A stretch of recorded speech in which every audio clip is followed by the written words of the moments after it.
Hello, everyone. My name is Tina Herndon. I'm a financial educator here at TFCU, Tinker Federal Credit Union, and today we're talking about the psychology of money.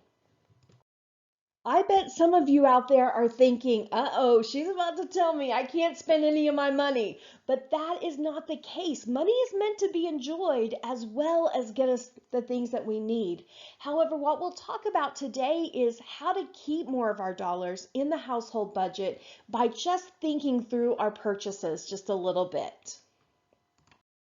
So let's start with what is money? And probably each person that watches this recording would think that money is something different. But let's talk about the clinical explanation of what is money. It is something accepted as a medium of exchange, a measure of value, or a means of payment. Sounds pretty simple, right? Doesn't sound like something that would evoke the type of emotions that money evokes. So who gives money its power in reality? And I'm here to tell you, we do. We give money its power. By itself, it can't do anything. We have to make it do what we want it to do to accomplish our goals. Here's an overview of what we'll cover today. Everything from money mindset down to how do we plan our shopping. We will be talking about all of these ways of controlling those dollars that are flowing out of our household budget. Now, we want money to be a success. We don't want money to cause us stress. So let's talk about that money mindset and emotions and start to turn that stress into that success story. When we start talking about mindset and mindset changes, I want to start at the beginning with the cognitive triangle. This is a psychological theory that says our thoughts turn into feelings, which turn into actions. So really what I'm saying is that mindset starts with our thoughts. So money mindfulness, it matters. The thoughts you water will grow. So if you look at the picture that's on your screen right now, if you are watering that negativity, well, that's what's going to grow in our heads. But if you are watering positive thoughts and affirmations that are saying things like, oh, I can do hard things, I can accomplish my goal, I can wait until later to get the things that I want, those are positive things that will also grow and make it look more like the picture that you're seeing. Also, if you change your mindset, you can change your whole life. It really just starts there. And why? Because our thoughts become feelings that become action. So here is an example of an unprofitable mindset. And this is someone who is critical and says, no good things happen. And then they're pessimistic. I can't accomplish my goals. Or maybe they don't have any financial goals at all just because they feel so stuck. They might be focused on themselves, thinking, oh, I am not going to be able to do that and no one else is going to help me. They may feel ungrateful about saving that amount of money and then having to spend it, but really changing that to think, oh, I'm so grateful that I saved that money because that situation would have been a lot harder. So now that we've talked about the unprofitable mindset, let's talk about the profitable mindset. Profitable mindsets is where you're confident. I know I can do this. You're optimistic. Good things are going to happen to me. You're resilient because you've made those smart choices and you've adjusted your lifestyle so that it fits into the income you have coming in. Maybe competitive in a friendly way, not being a sore loser, but really being competitive with myself. Like, oh my gosh, I did so much better last month. We're going to make this next month even better. And being grateful for our lives and being grateful for that money that's coming in and grateful that we are where we are and we're able to accomplish what we're able to accomplish. Now let's talk about some money phrases. And I want you to just to kind of think if you've ever heard any of these money phrases before. Mo money, mo problems. We can't afford that. Money doesn't grow on trees. Money is the root of all evil. Filthy rich. We don't say healthily rich. We don't say awesomely rich. We say filthy rich. Go ask your mother or your father. Money can't buy me love. Money changes everything. So now what I'm going to ask you to look at is what kind of emotions do these things invoke? Is it positive or is it negative? Because now we're going to talk about spending influences. And again, we are on that journey to turn our stress into success. How do you feel when you see 2 times double points? I know I want to go shopping. Limited time offer. Oh, I start to feel pressure. I have to beat the clock now to get that deal. Mega sale up to 70% off. And just let me point out, it says up to 70% off. So most things are probably not that price. Or maybe final discount. Now I'm really feeling the pressure. Oh my goodness, I have to get in there and figure out what I can buy. So how do you feel when you see these things? What kind of emotions do you feel? Do you feel pressure? Do you feel excited? Or do you feel very controlled, like, you're not getting me in that store? So who does influence spending? Well, really, it's a lot of the media. Our emotions really have a lot to do with spending. I know that I spend a whole lot more when I'm feeling lonely. And since I've recognized that trigger, what I do now is I just text a friend and say, hey, I'll buy the pizza. You want to come play games with me? And that way I am getting that social interaction and I'm only buying a pizza, not $500 worth of things at the mall. Maybe friends influence you to spend. I know when I go to the mall with my friends or any store with my friends, all of a sudden I become an encourager, like, oh, you need this, you need that. All of my financial counseling training goes out the window, and I'm just trying to get everyone to spend as much money as possible. I don't know why that happens, but when I am shopping solo, I don't do things like that. Maybe your family. Have you ever shopped with your children? Whew, they can be really expensive. And great deals. Boy, that gets me a whole lot of the time. And easy credit. How many times have you been checking out the checkout line and they say, hey, would you like to pay for that later? Well, that is our reality now. And so we have to be smart and we can be tempted by every deal that comes along. The roles of advertising in our society are huge. But the role of advertising, the purpose is to get us to purchase something. No surprise there. But it can unconsciously affect consumer behavior. That's why they keep doing it, because they get us to do stuff. And you really can't avoid the advertising, but you can identify the emotional response before it happens, before it takes hold, and before you spend those dollars. So let's talk about the emotional appeal of advertising. The appeal to desire for health and well-being. Well, surprisingly, that's education. Graduate this program, you'll make tons of money. Or exercise. If you go to our gym, you'll look just like this really well-built person on their commercial, right? Keeping up with the Joneses. Makeup, clothes, shoes. Oh, you don't want last year's, you want this year's. Look, the heels are not chunky anymore. They're skinny and they're taller. So you have to trade in those shoes for the new shoes. We don't really have to do that if we don't want to. Fear of physical health. If you watch the commercials about life insurance, medical insurance, security companies like home monitoring and security systems, they scare me to death watching those commercials. Fear of financial loss. Those also evoke fear in me, and that's the home, auto and umbrella insurance, but also real estate planning, financial institutions, identity theft protection. All of those can really make us be afraid that we're going to lose money. And last, but certainly not small, would be money as love. And we will talk about that a little later on, but that could be jewelry or maybe some of those luxury items. Now let's start to talk about controlling our spending. Again, we're turning that stress into success, and that is done by learning how to control our spending.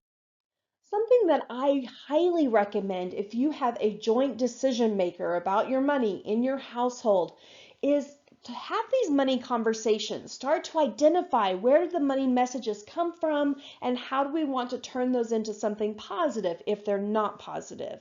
So here are a few conversation starters. What did your parents teach you about money? What did you observe about money in your household? Characterize your current relationship with money. What are your thoughts about money?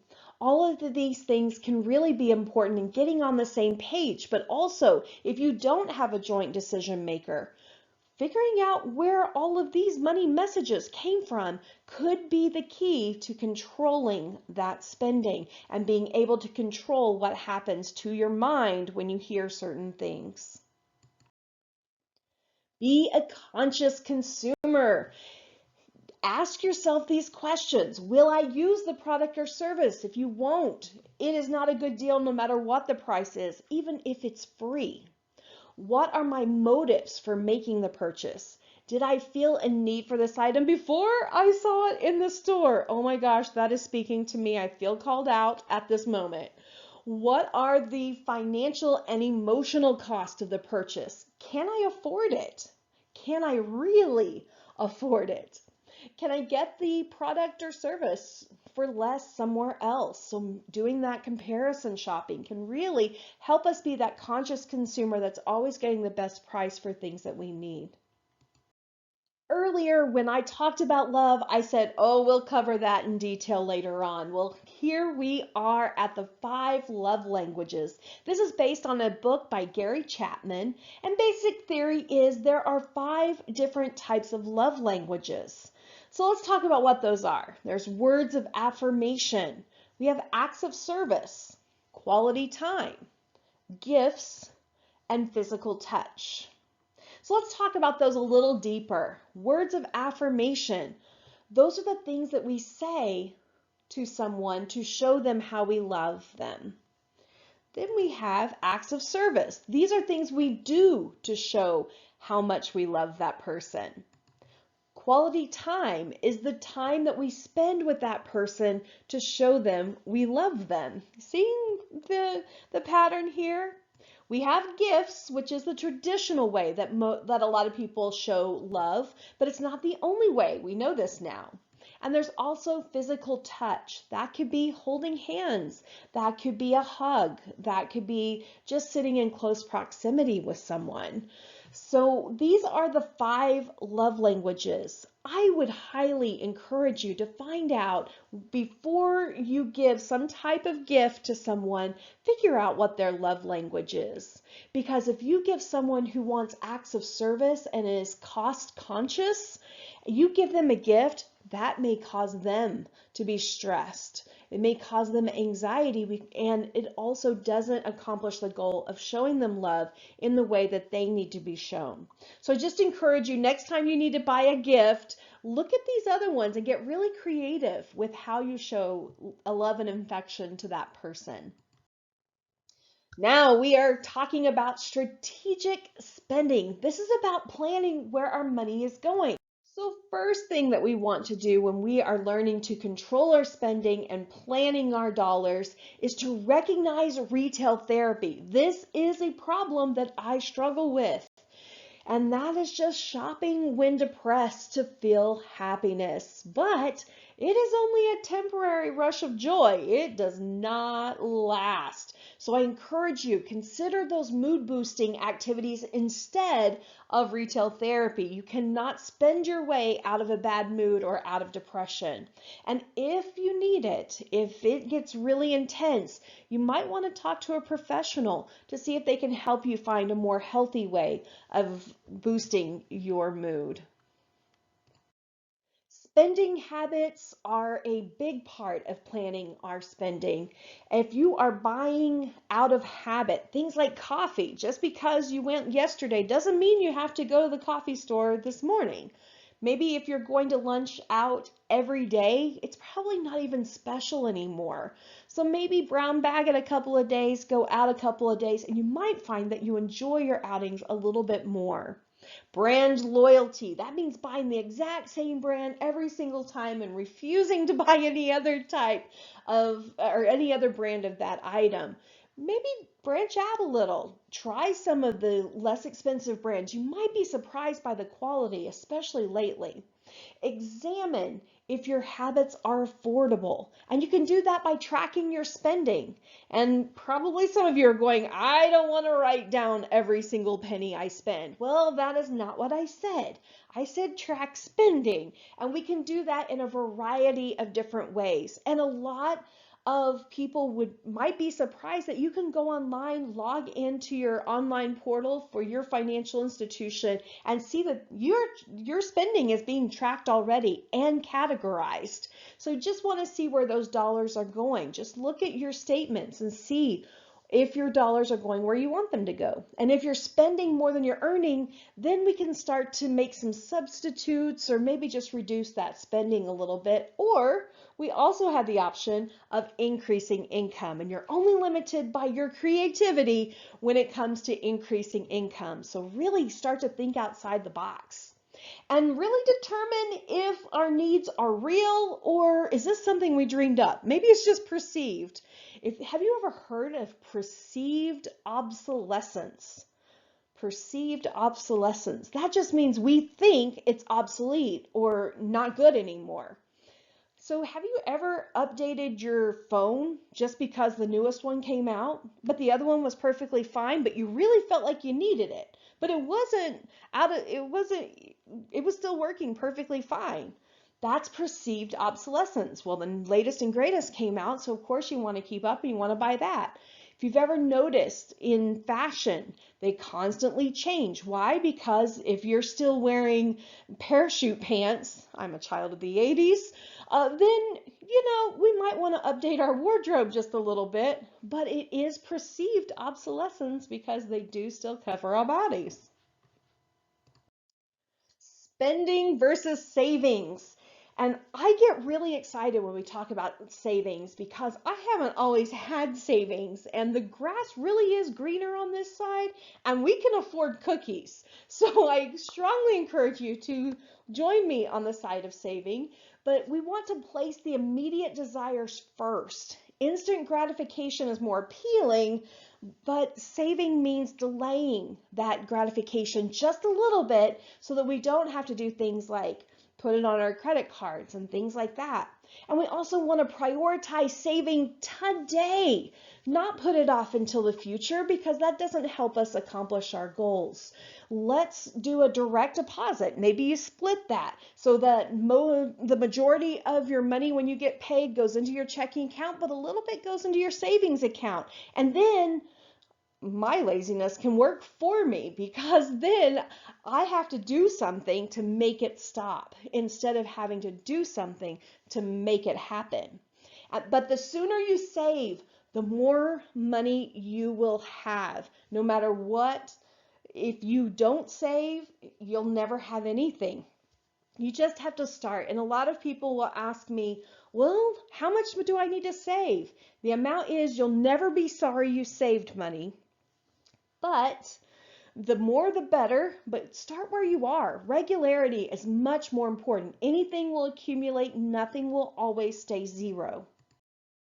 One of the ways to make sure that we are controlling and planning our dollars is to avoid using credit to buy things that we don't need. So we may spend more when we buy with credit because research has shown that we spend up to 40% more just because we're putting it on a credit. Instant gratification costs time, money, and or both. Sometimes it costs both time and money. Use a debit card or cash for purchases if at all possible. Pay credit card balances in full every month in order to avoid those interest charges. And also, it makes sure that we pay that off very quickly if we have to carry a balance. But try to pay the balance, but at least pay the interest if you're able to, because that can keep that credit card balance from growing. Successful spending habits.